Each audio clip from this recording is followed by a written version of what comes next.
Hello guys, कैसे हैं आप लोग। स्वागत है आप सभी लोग का आपके अपने चैनल सपोर्टिंग आप फार्मेसी में। दोस्तों, जैसा कि आप लोग जान रहे हैं, बी फार्मेसी 5th सेमेस्टर वालों का very very most important question का सॉल्यूशन लेके मैं आ रहा हूं और सभी क्वेश्चन को एक एक करके मैं सॉल्व करवा रहा हूं। जिससे ज़्यादा नहीं पढ़े हैं आप लोग तो पूरा सिलेबस ज़्यादा पढ़ने की ज़रूरत नहीं है, बस केवल इंपॉर्टेंट क्वेश्चन उस यूनिट का पढ़िए और पूरे क्वेश्चन को जैसे जैसे सॉल्व करवा रहा हूँ उसी तरीके से आप लोग सॉल्व करिए। तो pharmacology second B pharmacy 5th semester वालों का यूनिट 1 से लेकर यूनिट 3 तक का मैंने सॉल्व करा दिया है। आज हम लोग स्टार्ट करने जा रहे हैं यूनिट 4 का most important question with solution. 2, 7 and 10 mark का जितने क्वेश्चन इंपॉर्टेंट है इस यूनिट का सभी क्वेश्चन को सॉल्व किया जाएगा। एक एक पॉइंट आप लोग ध्यान से देखते हुए समझते हुए चलिएगा। तो चलिए जल्दी से हम लोग देख लेते हैं सभी क्वेश्चन को, फिर एक एक क्वेश्चन को हम लोग सॉल्व करते हुए चलेंगे। तो देखते हैं, सबसे पहला क्वेश्चन दिया गया है, what is adenohypophyseal hormones and what is hyperpituitarium and hypopituitarism and write a short note on thyroid gland and thyroid gland का रोल क्या होता है, drug use in therapy of hypothyroidism and what is parathyroid hormones. उसके बाद write disorder of parathyroid hormone, write a short note on insulin glycogen, preparation of insulin glycogen. उसके बाद देखिए write a pharmacological action of ACTH। उसके बाद explain the detail on adenohypophyseal hormones, explain the biosynthesis and storage and release of thyroid hormone. बस यही आप लोग को पूरा अच्छे तरीके से तैयार करना है। तो चलिए देखते हैं कैसे आप लोगों को एग्जामिनेशन में लिख के सॉल्व करना है। एक एक पॉइंट हम लोग ध्यान से देखते हुए एक एक क्वेश्चन चलते हैं। तो सबसे पहला क्वेश्चन देखते हैं, व्हाट इज एडेनोहाइपोफिशियल हार्मोन्स। एडेनोहाइपोफिशियल हार्मोन्स क्या होता है, कैसे इसके बारे में आप लोग लिखेंगे। तो चलिए देखते हैं। तो अगर आप लोगों ने हमारा लेक्चर अटेंड किया होगा तो आप लोगों को मैंने बताया था कि एडेनोहाइपोफिशियल ग्लैंड को हार्मोन्स को जानने से पहले आप लोग सबसे पहले जानेंगे पिट्यूटरी ग्लैंड। पिट्यूटरी ग्लैंड क्या होता है, pituitary gland is also known as hypophyseal gland. Pituitary gland को हाइपोफिशियल ग्लैंड भी कहते हैं, जो कि प्रेजेंट होता है हाइपोथैलेमस ब्रेन के पार्ट में। ठीक, अब ब्रेन के पार्ट में प्रेजेंट होता है और ये इसका डायमीटर 1 सेंटीमीटर होता है और ये डिवाइड है 3 पार्ट में, एक एंटीरियर पिट्यूटरी ग्लैंड और median pituitary and posterior pituitary.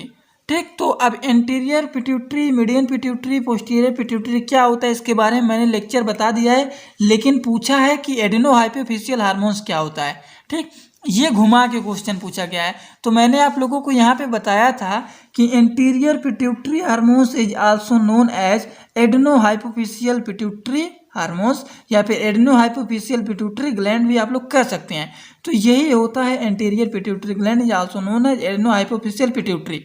ठीक, थोड़ा बहुत पिट्यूटरी ग्लैंड के बारे में भी लिखना चाहते हैं तो उसमें लिख दीजिएगा।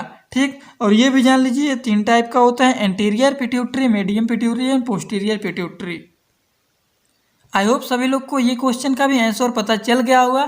तो चलिए नेक्स्ट क्वेश्चन की तरफ हम लोग बढ़ते हैं।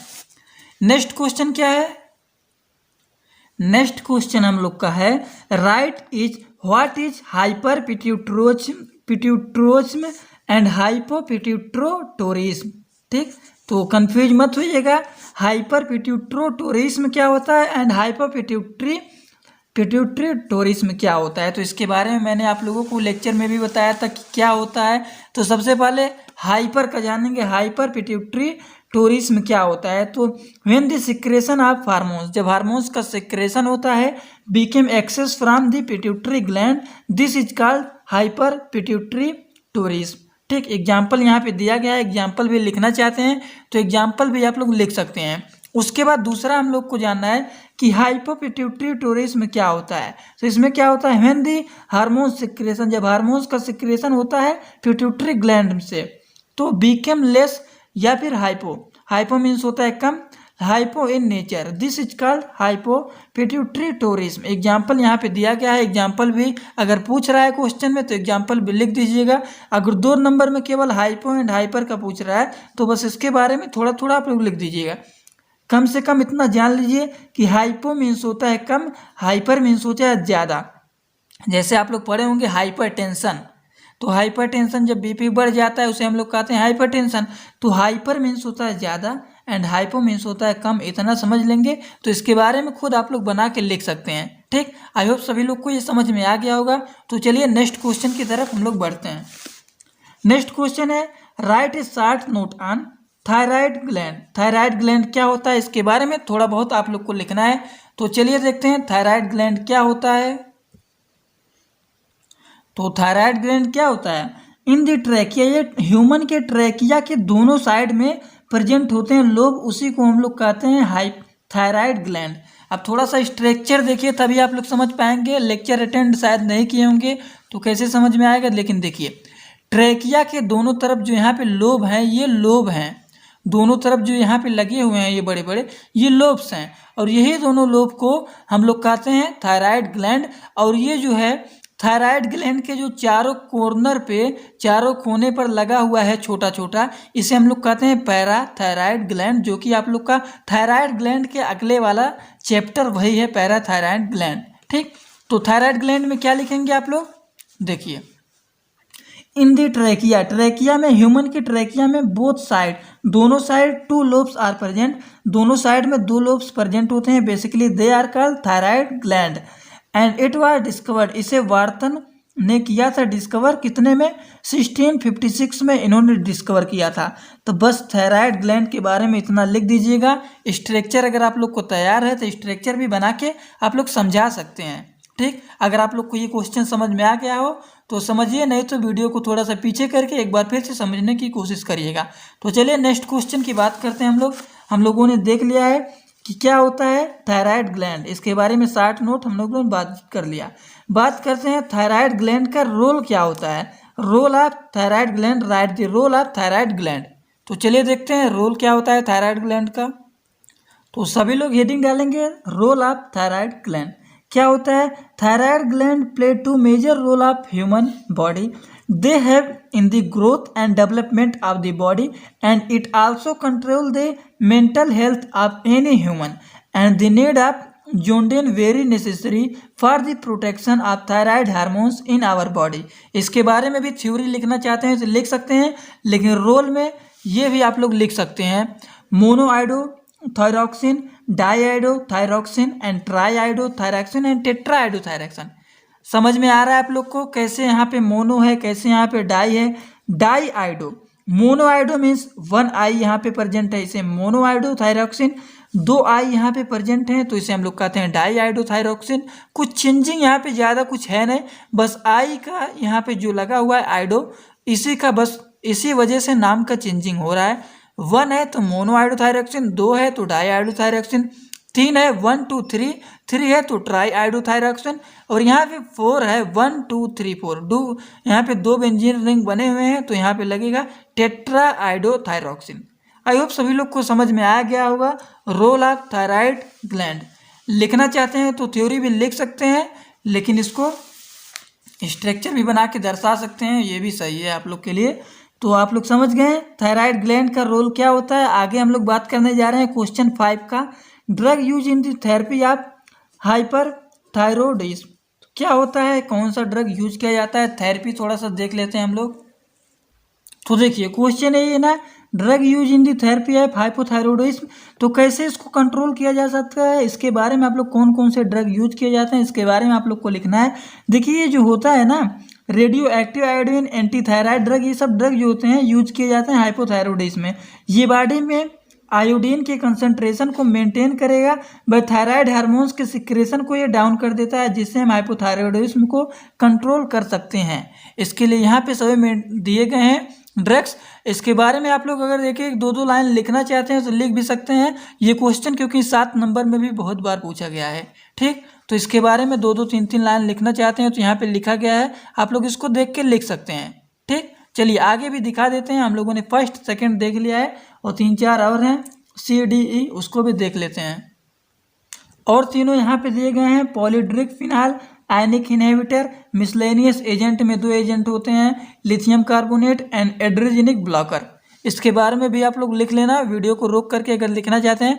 वैसे इसका जब हमारा पूरा यूनिट कंप्लीट हो जाएगा तो हर एक यूनिट का मैं PDF बना के शेयर कर दूंगा, आप लोग वहाँ से लिख लेना, या फिर PDF निकलवाना चाहते हो निकलवा लेना, लेकिन लेक्चर अटेंड जरूर करना, क्योंकि इंपॉर्टेंट है। आप लोग को यहीं से पता चलेगा कैसे कैसे क्या प्रिपरेशन करना है। आई होप समझ में आ गया होगा ये क्वेश्चन। चलिए नेक्स्ट क्वेश्चन की बात करते हैं हम लोगों ने देख लिया है कौन कौन सा थेरेपी होता है। उसके बाद बात करने जा रहे हैं what is parathyroid hormone. Thyroid gland में ही हम लोगों ने देखा है, थायराइड हार्मोन्स में ही देखा है कि पैराथायराइड हार्मोन्स क्या होते हैं। मैंने बताया था चारों कॉर्नर पे जो हैं, जो दोनों लोब्स हैं उसे हम लोग कहते हैं, क्या बोलते हैं, थायराइड ग्लैंड। और दोनों लोब्स के जो चारों कॉर्नर पर छोटे छोटे लगे थे, छोटे छोटे ऐसे ऐसे करके चारों कॉर्नर्स पर, उसी को ही हम लोग बोलते हैं पैराथायराइड ग्लैंड। तो इसके बारे में कैसे लिखेंगे, देखिए, parathyroid gland is a small gland which is located on the four corner, जो कि चारों कॉर्नर पर प्रेजेंट होते हैं, लोकेटेड होते हैं। आप दी थायराइड ग्लैंड, थायराइड ग्लैंड के चारों कॉर्नर पर ये लोकेटेड होते हैं, वहाँ पे प्रेजेंट होते हैं, उसी को ही हम लोग कहते हैं parathyroid gland. And it is A yellow colour, ये येलो कलर में होते हैं, so it is A called yellow granular body. Yellow granular body क्या होता है, बस आप लोग जान लीजिए कि पैराथायराइड जो होते हैं ये येलो कलर में होते हैं, इसीलिए इसको येलो ग्रेनुलर बॉडी बोलते हैं। इसके बारे में एक दो पॉइंट और भी लिखना चाहते हैं तो सब कुछ यहाँ पे लिखा गया है, बस आप लोग ज़्यादा कुछ नहीं लिखना है। 2 लाइन में पूछा है, 2 नंबर में पूछा है, तो बस उठा के इतना लिख देना। कलर भी लिखना चाहते हैं, वेट भी लिखना चाहते हैं तो वेट भी लिख सकते हैं, ठीक। तो चलिए नेक्स्ट क्वेश्चन की बात करते हैं। आई होप सभी लोग को समझ में आ गया होगा कि पैराथायराइड ग्लैंड क्या होता है। स्ट्रक्चर थायराइड ग्लैंड का देखे हैं, उसी से आप लोग को थायराइड पैराथायराइड पता चल गया होगा। चलिए नेक्स्ट क्वेश्चन की बात करते हैं। Right the disorder of parathyroid hormone. Parathyroid hormones के डिसऑर्डर क्या होते हैं, इसके बारे में जानते हैं। पैराथायराइड हार्मोन्स क्या होते हैं, इसके बारे में भी जान लिया। थायराइड ग्लैंड क्या होते हैं, इसके बारे में भी जान लिया। अब जानते हैं पैराथायराइड हार्मोन्स के डिसऑर्डर, इंपॉर्टेंट है, उसको भी जान लेते हैं। तो आप सभी लोग हेडिंग डालिएगा, डिसऑर्डर पैराथायराइड हार्मोन्स। तो क्या होते हैं, यहाँ पे देखिए 2 है, 2 के द्वारा 2 डिसऑर्डर इसके होते हैं। कौन कौन से, सबसे पहला है हाइपर पैराथायरोडिज्म एंड दूसरा है हाइपो पैराथायरोडिज्म। पहला देखिए हाइपर है और दूसरा, दोनों सेम नहीं है, कंफ्यूज मत होइएगा। Hyper HYPER hyper parathyroidism and hypo parathyroidism. Hypo means होता है थोड़ा सा वो कम होता है, डिक्रीज होते हैं, और इसमें इंक्रीज होता है, अधिक होता है। जैसे मैंने बताया था आप लोग को, हाइपर टेंशन जब पढ़ाया था, बीपी के बारे में बताया था, तो ब्लड प्रेशर जब हमारा हाई हो जाता है तो हाइपर टेंशन कहते हैं, लो हो जाता है तो उसे हम लोग हाइपो कहते हैं। हाइपो मीन्स समझिएगा कम, और हाइपर मीन्स होता है ज़्यादा। तो हाइपर पैराथायरोडिज्म क्या होता है, क्या लिखेंगे, the parathyroid hormones level is increase more, बहुत अधिक इंक्रीज हो जाए, then the normal range, this is called hyper parathyroidism. तो इसमें 1-2 पॉइंट और भी लिखना चाहते हैं, लिख सकते हैं। डिक्रीज हो जाता है प्लाज्मा का कंसंट्रेशन, स्केलेटन एब्जॉर्प्शन होता है, बोन डिफॉर्मेशन होता है। और हाइपो क्या है, हाइपो पैराथायरोडिज्म, इसमें क्या होता है, it is the level of parathyroid hormones is decrease, इसमें पैराथायराइड हार्मोन्स का लेवल जो होता है वो डिक्रीज हो जाता है, then the normal range, this is called hypo parathyroidism, ठीक। देखिए इसमें हाइपो में डिक्रीज हो रहा है और हाइपर में इंक्रीज हो रहा है, मोर बहुत अधिक इंक्रीज हो रहा है। तो आई होप सभी लोग को डिसऑर्डर भी समझ में आ गया होगा। तो चलिए हम लोग नेक्स्ट क्वेश्चन की तरफ बात करते हैं। नेक्स्ट क्वेश्चन क्या है, नेक्स्ट क्वेश्चन आप लोग का दिया गया है, डिसऑर्डर भी देख लिए हैं पैराथायराइड हार्मोन्स का। नेक्स्ट क्वेश्चन है, write a short note on insulin glucagon. Insulin glucagon के बारे में 60 नोट लिखना है आप सभी लोगों को। तो इतना तो आप लोग को पता चल ही गया होगा, यूनिट 4 का चौथा चैप्टर है इंसुलिन एंड ग्लूकोगॉन। अगर आप लोगों ने सिलेबस देखा होगा तो पता चल गया होगा कि यूनिट 4 के किस चैप्टर से ये क्वेश्चन उठा हुआ है। यूनिट 4 के चैप्टर 4 से ये क्वेश्चन हम लोग का उठा है, इंसुलिन ग्लूकोगॉन, जो कि आप लोग का चैप्टर ही यही है। तो क्या लिखेंगे, insulin is the hormones secreted in pancreas by the, किसके द्वारा, बीटा सेल के द्वारा, आप inlet the Langerhans. Insulin lower blood sugar level and diabetes mellitus occurs in the absence of insulin secretor. बस आप लोगों को यही इतना लिखना है। ये इंसुलिन के बारे में हो गया। ग्लूकोगॉन में क्या लिखेंगे, तो चलिए देखते हैं ग्लूकोगॉन। अब इंसुलिन हम लोग जाने लिया कि इंसुलिन क्या होता है, ग्लाइकोगॉन क्या होता है, सॉरी ग्लूकोगॉन क्या होता है। तो देखिए, it is a polypeptide containing 29 amino acid and has a molecular weight. इसका मॉलिक्यूलर वेट कितना होता है, 3485, and it is secreted by alpha cell. ये एल्फा सेल के द्वारा सिक्रेट होते हैं आप the inlet of Langerhans. बस यही आप लोगों को लिखना है कि इंसुलिन क्या होता है, ग्लूकोगॉन क्या होता है। अगर आप लोग इसके बारे में थोड़ा थोड़ा भी जानकारी ले लेंगे तो आप लोग का समझिए 2 से 4 नंबर बन जाएगा, ठीक, तो समझ में आ गया होगा। तो चलिए नेक्स्ट क्वेश्चन की तरफ बात करते हैं, देखते हैं नेक्स्ट क्वेश्चन क्या है। देखिए, preparation of insulin, insulin glucagon क्या होता है इसके बारे में जानकारी हो गया। प्रिपरेशन ऑफ इंसुलिन, इंसुलिन का थोड़ा सा प्रिपरेशन भी हम लोग जानकारी ले लेते हैं। तो चलिए देखते हैं। तो देखिए, preparation of insulin, right the preparation of insulin में क्या लिखेंगे। देखिए, एग्जामिनेशन में ज़्यादातर क्वेश्चन ऐसे ही बीच बीच से घुमाते रहते हैं, ऐसे नहीं सीधा चैप्टर से पूछ लेगा कि what is insulin and glucagon, ऐसे नहीं पूछना रहेगा तो सीधा घुमाएगा। Right the preparation of insulin, insulin का प्रिपरेशन क्या होता है, राइट द प्रिपरेशन ऑफ, या फिर right the action of glucagon, ऐसे क्वेश्चन पूछा जाता है एग्जामिनेशन में। सीधा सीधा क्वेश्चन कभी 2 नंबर में बनता ही नहीं है, ठीक। लेकिन आप लोग को समझने के लिए यहाँ पे कह रहा हूँ, जिससे आप लोग एकदम अच्छी तरीके से प्रिपरेशन कर लें। जो मोस्ट इंपॉर्टेंट क्वेश्चन है उसी को बस सॉल्व करवा रहा हूँ, ठीक। तो देखिए, प्रिपरेशन ऑफ इंसुलिन में लिखेंगे insulin is will soluble and it is rapidly absorb होता है एंड रैपिडली एलिमिनेट होता है, ठीक। And so it has short duration action, और इस शॉर्ट इसलिए शॉर्ट ड्यूरेशन के एक्शन होते हैं। The addition of substance like propane and zinc decrease होता है the solubility of insulin, this preparation of solubility absorb in the hands of long duration action. Classifies के बारे में देख सकते हैं तो 3 होता है, short acting, long acting and intermediate. Classify पूछ लेता है तो इसके बारे में भी, the common preparation of insulin classify as 3 method, short, long and intermediate, ठीक। आई होप ये भी समझ में आ गया होगा प्रिपरेशन क्या है, और क्लासीफाई पूछ लेता है तो आप लोग क्लासीफाई भी कर सकते हैं, ठीक। चलिए नेक्स्ट क्वेश्चन की तरफ हम लोग बात करते हैं। हम लोगों ने देख लिया प्रिपरेशन क्या होता है, क्लासीफाई भी कर लिए हैं। उसके बाद बात करने जा रहे हैं right the pharmacological action of ACTH। तो चलिए देखते हैं फार्माकोलॉजी, जो कि हम लोग का है 10th क्वेश्चन। देखते हैं फार्माकोलॉजिकल एक्शन क्या होता है ACTH का। तो अगर आप लोगों ने सिलेबस देखा होगा तो आप लोग का ये लास्ट चैप्टर है, चैप्टर 5, जो कि है ACTH आप क्या है, कार्टिकोस्टेरॉइड। तो इसके बारे में देखिए 7 नंबर में बहुत बार क्वेश्चन उठा हुआ है, right the pharmacological action of ACTH। Pharmacological action क्या होता है इसका, तो इसके बारे में लिखने से पहले आप लोग देखिए, अगर 7 नंबर में क्वेश्चन पूछा है तो उसके बारे में थोड़ा बहुत डिस्कस भी कर देना। अगर 2 नंबर में पूछा है तो बस इसके बारे में यही लिख देना, carbohydrate, protein, fat and metabolism, electrolyte and water balance, cardiovascular system, nervous system, skeletal muscle, anti inflammatory action, anti allergic, immuno suspension, ठीक। बस इतना ही आप लोगों को लिखना है अगर 2 नंबर में क्वेश्चन बनता है तब। लेकिन अगर 7 नंबर में बन जाए तो क्या लिखेंगे, 7 नंबर में बन जाए तो बस एक एक करके उठा के इसके बारे में थोड़ा बहुत डिस्कस कर दो। अब डिस्कस क्या करेंगे इसके बारे में यहाँ पे लिखा गया है, बस आप लोग लेक्चर को थोड़ा सा रोकिए और इसको एक एक करके नोट करना चाहते हैं नोट करिए, ज़्यादा बड़ा नहीं है, थोड़ा सा ये लिखना चाहते हैं लिख सकते हैं। वैसे मैं इंपॉर्टेंट क्वेश्चन जो सॉल्व करवा रहा हूँ उसका PDF बना के अपने टेलीग्राम ग्रुप और वेबसाइट पर भी शेयर कर दूंगा। तो चलिए इसके बारे में थोड़ा बहुत लिख लेना। नेक्स्ट क्वेश्चन की तरफ हम लोग बात करते हैं।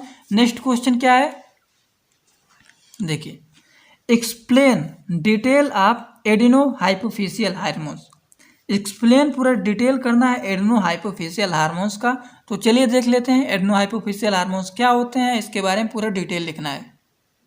एडिनो हाइपोफिशियल का जब डिटेल पूछा है तो आप लोग उठाइएगा बेसिक से। सबसे पहले हेडिंग डालेंगे पिट्यूटरी ग्लैंड। पिट्यूटरी ग्लैंड को हम लोग कहते हैं hypophyseal gland. Pituitary gland is also known as hypophyseal gland, जो कि प्रेजेंट होता है हाइपोथैलेमस में, जो कि हाइपोथैलेमस ब्रेन का एक पार्ट होता है। और ये स्मॉल होते हैं जो कि प्रेजेंट होते हैं ह्यूमन सेलम। इसके बारे में ज़्यादा लिखना चाहते हैं लिख सकते हैं, दिया गया है, जिसे हम लोग which is known as pituitary gland. इसका डायमीटर 1 सेंटीमीटर होता है।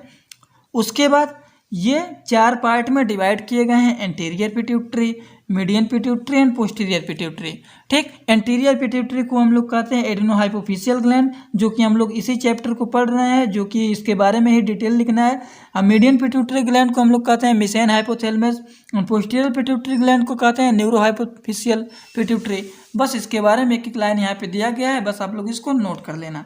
अब देखिए एंटीरियर पिट्यूटरी हार्मोन्स जो होते हैं, या फिर इसको बोल सकते हैं एडिनो हाइपोफिशियल पिट्यूटरी, ये 5 हार्मोन्स को रिलीज करते हैं। अब 5 हार्मोन्स को रिलीज करते हैं, मैंने ट्रिक के हिसाब से एक लेक्चर में बताया है, जो कि वो ट्रिक वाला लेक्चर मैंने बोर्ड पर पढ़ाया है, व्हाइट बोर्ड पर। अगर आप लोगों ने नहीं देखा है तो देख लेना, नहीं तो हो सकेगा इस वीडियो के डिस्क्रिप्शन में उसका लिंक मैं डाल दूंगा, ठीक।